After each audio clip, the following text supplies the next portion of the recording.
I wasn't looking for anomalies when I opened the ledger. The request had been routine. A 19th-century river crossing, a municipal contract, a handful of inspection logs preserved in brittle folders that smelled faintly of dust and glue. The sort of work that usually ends with a citation and a footnote, nothing more. But the numbers didn't behave stone weights that exceeded the capacity of documented cranes. Labor rosters that listed far fewer hands than any engineer would require. Marginal notes scratched beside load calculations, later crossed out with thicker ink, replaced by smaller figures written in a different hand. Shipping manifests repeated the pattern. Barges recorded carrying blocks that should have sunk them. Survey maps marked pier heights, later revised downward in subsequent copies. The original measurements surviving only because someone forgot to destroy an early draft. Municipal minutes approve budgets that assume slower progress, then close projects months ahead of schedule without explanation. The people behind the work surfaced only as fragments, initials at the bottom of reports, titles without biographies. Dock hands referenced once and never again. Clerks whose signatures changed style between years, as though someone else had taken over their desks. No personalities, no voices, just roles embedded in paperwork. What unsettled me most was not what appeared in the files, but what vanished between versions. Entire inspection pages removed, columns of figures replaced with rounder totals. The same bridge referenced under 3 slightly different names across departments, as if bureaucratic drift had blurred its identity. And then there was the river crossing itself. One structure kept reappearing across ledgers, shipping records, and engineering memos, always dated to the same decade, always described in technical shorthand, yet nowhere to be found in later historical surveys of regional infrastructure. No plaques, no celebratory articles, no restoration histories, just absence. Why would measurements be rewritten years after completion? That was the first question I couldn't file away. It lingered in the margins, pulling my attention away from clerical routine and towards something harder to categorize. Architecture began to feel less like inert stone and more like testimony. Institutions, less like neutral record keepers and more like quiet editors. The ledger closed in my hands, but the crossing it hinted at did not. Somewhere in the Midwest, according to a dozen inconsistent documents, a bridge had once stood that official history no longer acknowledged at all. The next set of records tightened the focus. Payroll sheets from 1891 lay folded inside county finance binders, their columns neat, their totals unremarkable at first glance. But when I placed them beside engineering estimates from the same project, the arithmetic refused to cooperate. A span requiring dozens of laborers appeared to have been erected by fewer than half that number. Stone deliveries listed, weights measured in tons. Progress logs, written weeks later, claimed the same blocks had been positioned in days, sometimes overnight, using equipment that should not have survived the strain. Newspaper articles from the period offered no drama. They treated the construction as routine civic improvement, noting the scale of the masonry almost casually before turning back to crop yields and election results. The tone was confident, finished, settled. Blueprints told a different story. When I overlaid surviving copies onto modern surveys of the abutments, the tool marks sat far above the reach of standard scaffolding. Chisel scars clustered where no platform should have been. Able to stand, anchor points implied leverage, arms longer than those listed in supply inventories. The people behind the work remained indistinct. Engineers surfaced only as surnames, stamped at the bottom of drawings. Foreman appeared as initials beside approval marks. No biographies, no memoirs, no disputes recorded in trade journals. Then the subject shifted. Later files, filed not under transportation but public health, described several workers reassigned from construction crews to state hospitals. The language changed abruptly, where ledgers spoke in loads and distances. Intake forms listed agitation, fixation, grandiose claims about colleagues whose size could not be verified. Municipal boards commissioned evaluations. Consultants appended short memoranda recommending removal from work sites. Terms like unreliable and delusional replaced structural calculations. The timing was precise. The medical reviews followed the most aggressive construction phases by weeks. Shortly afterward, the payroll stabilized. The engineering questions vanished. State hospitals, county trustees, contract auditors, different departments, the same silence. What unsettled me was not the existence of psychiatric reports, but how neatly they displaced technical inquiry. Questions about lifting methods were reframed as symptoms. Disputes over scale became diagnoses. Paperwork closed where investigation should have widened. It felt less like explanation and more like substitution. And the more I compared signatures across agencies, the clearer it became that the people doing the labeling had never been present at the river at all. Someone had decided which archive would speak. Someone had decided which one would stop. Hospital intake ledgers replaced bridge schematics on my desk, their handwriting tighter, their margins crowded with clinical shorthand. Names appeared only as initials. Occupations collapsed into single words. Ages drifted between forms as though precision had stopped mattering once construction ended. The complaints, however, were oddly specific. Workers who spoke of unfamiliar lifting systems, men who described stone being guided into place without the machinery listed in procurement logs, others who fixated on colleagues no supervisor could verify, figures whose height and reach never entered payroll columns at all. Case notes translated these accounts into pathology, hallucination, grandiosity, disordered deception, a vocabulary that felt rehearsed, replicated across counties that had never corresponded on engineering matters before. What disturbed me was the timing. Discharge dates clustered around the final weeks of bridge completion. Technical inquiries closed the same month. Inspection addenda vanished from county files shortly afterward, replaced by medical summaries filed under public safety. Rather than infrastructure, doctors surfaced only through signatures, clerks through stamped seals, inspectors through identical boilerplate language that traveled intact from town to town. I followed the sequence outward. One municipality became three. Three became a corridor along connected waterways.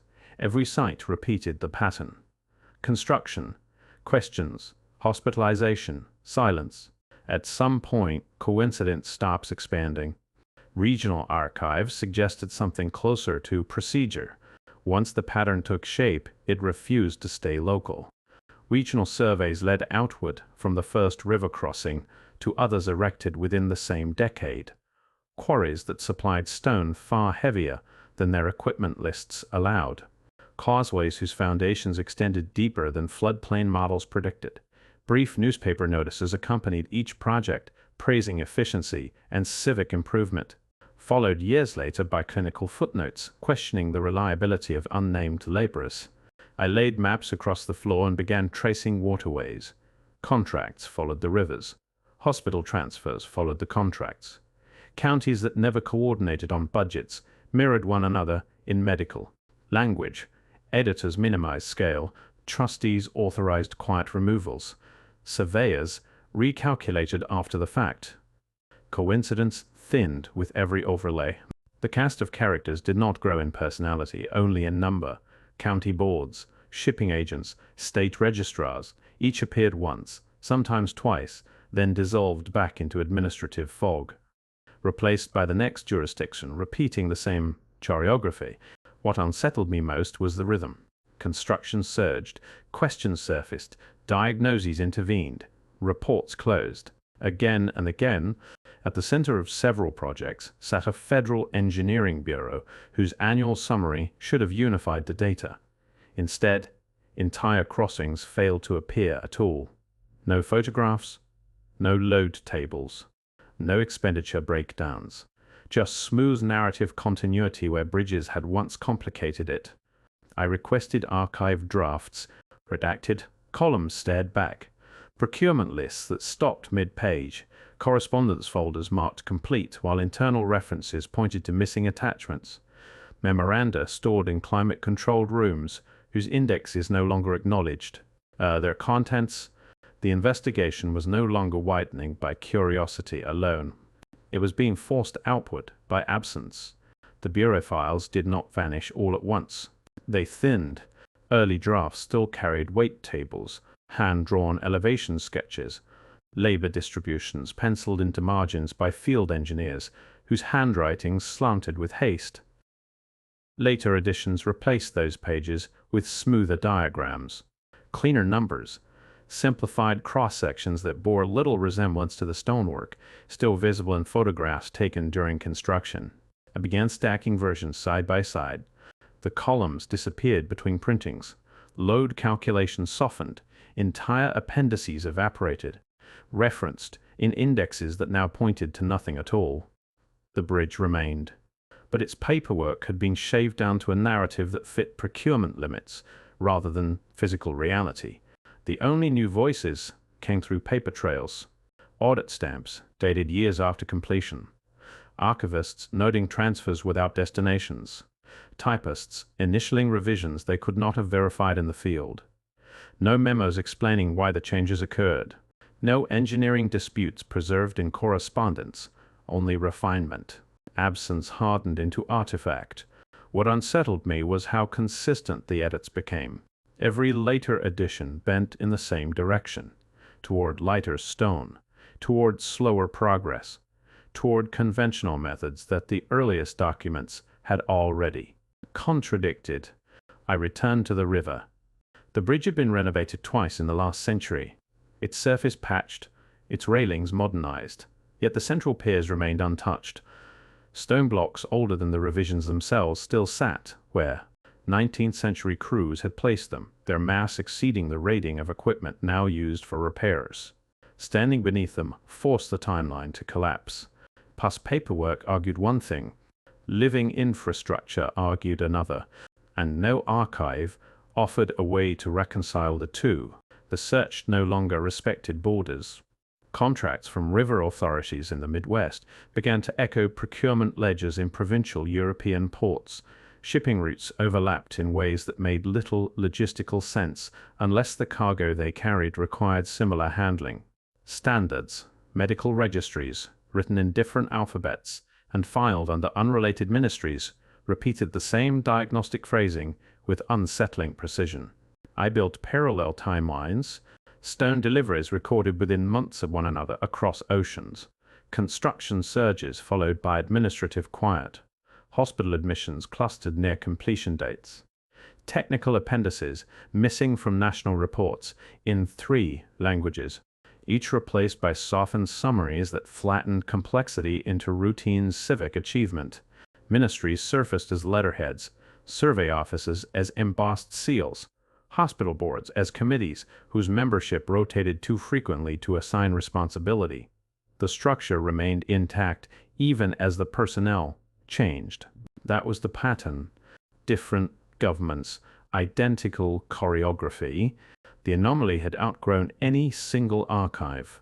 What began as a provincial accounting problem now resembled a transcontinental editing process, one that traveled through bureaucracies faster than ships ever could. I hesitated before drawing the next line. If workers labeled unstable in one country were describing collaborators no one could later verify, and if those collaborators vanished from payrolls elsewhere at the same time, then the diagnoses might not be misinterpretations at all. They might be translations, measurements instead of symptoms, logistics instead of delusion. The thought settled badly. Every new ledger widened the scope. Every missing appendix hardened the silhouette of something that should have left a clearer trace. By the time the timelines aligned across hemispheres, the investigation was no longer chasing bridges. It was chasing a workforce history had quietly learned how to forget. By then, the evidence no longer sat in separate piles. Engineering diagrams and hospital ledgers began to occupy the same working surface, layered until the contradictions aligned into something resembling a single silhouette. Stone measurements exceeded crane ratings by margins that could not be dismissed as clerical drift. Scaffold heights implied reach that ordinary laborers would have struggled to manage safely. Weight tolerances penciled into draft margins vanished in the final prints. Across the table, intake notes told a different story. Statements were recast as fixation. Descriptions of unfamiliar lifting methods became agitation. Recollections of towering co-workers collapsed into grandiosity. The machinery itself rarely appeared in those files. Testimony did. 2 archives, 1 workforce. The unease sharpened when the language synchronized. Technical uncertainty softened into psychiatric certainty with remarkable speed. Which record was closer to the work actually done? The one that calculated load stress, or the one that diagnosed the men who witnessed it? I slowed over a photograph that revisions had somehow missed. A line of figures beside a stone pier, captioned ordinary, scaled anything but. Why had this one survived, untouched? What had made it inconvenient to correct? The question lingered longer than the image itself, pressing outward toward publishing offices, editorial boards, and the quiet machinery of normalization that operated long after the bridges were finished. The documents no longer lived, only in archives. They had migrated into classrooms, exhibition halls, commemorative booklets printed for bridge anniversaries and municipal jubilees. Later editions softened the vocabulary. Exceptional labor replaced tonnage tables. Skilled crews stood where crane limits once appeared. Footnotes that had referenced auxiliary machinery vanished between printings. Technical appendices thinned, then disappeared entirely. I traced the changes backward. Margins, once dense with calculations, were replaced by decorative sketches. Restoration plaques spoke of endurance, civic pride, visionary engineers. They did not speak of how the stones had been lifted. Museum labels praised 19th century ingenuity without preserving the figures that made that ingenuity questionable. Editors surfaced only as initials, curators as departments, committees as meeting minutes that approved revisions unanimously without recorded dissent. It felt less like erasure than smoothing, as if history had been pressed flat. What kind of society absorbs that process without noticing? What version of progress requires fewer measurements each time it is retold? The bridges remained where they always had, bearing loads they were never supposed to support, while the language around them grew lighter with every decade. Infrastructure endured, explanations evaporated, and somewhere between the two, memory learned how to speak more carefully. By the time the investigation slowed, it was not because answers had arrived. It was because the remaining questions had become heavier than any ledger I could place on a table. Inventories contradicted one another across decades. Storage manifests listed stones that no longer appeared in physical surveys. Restoration projects stalled after preliminary measurements, their reports terminating mid-sentence, replaced by budget reallocations and vague engineering reassessments. Files referenced appendices that were never located. Index cards pointed toward boxes that no longer existed. The trail bent inward, benefited when explanations became lighter, which records had escaped revision. Whether any untouched archive still held the first measurements, written before reinterpretation, hardened into policy. Institutions receded into seals and letterheads again, leaving me alone with infrastructure that refused to cooperate with its own history. Standing near the river once more, the bridge carried modern traffic without hesitation. Its stones remained precisely where they had been set, indifferent to debates conducted a century after their placement. Load calculations from contemporary engineers still skirted the margins of safety. Renovation crews avoided altering certain spans, citing heritage constraints that no document fully justified. Why were some elements preserved exactly as built? What would change if they were dismantled? The questions accumulated without resolving, settling into the gaps between stone and paper, weight and caption, presence and omission. The structure endured. The record wavered, and the distance between them felt larger than any river it crossed. The longer I sat with the evidence, the less exceptional the bridge began to feel. Once you start looking for disproportionate stonework, it appears in more places than expected. Causeways, repaired without comment. Viaducts, whose original spans were preserved, while everything around them, modernized. River crossings that carried plaques, praising civic ambition but offered no explanation for why 19th century crews had moved material that would challenge the present-day equipment. No accusation followed that observation, only a narrowing of focus. How many structures were inherited before their measurements were questioned? How many restorations prioritized surface integrity over mechanical inquiry? How many archives quietly simplified their own complexity because revisiting it would have required reopening older assumptions?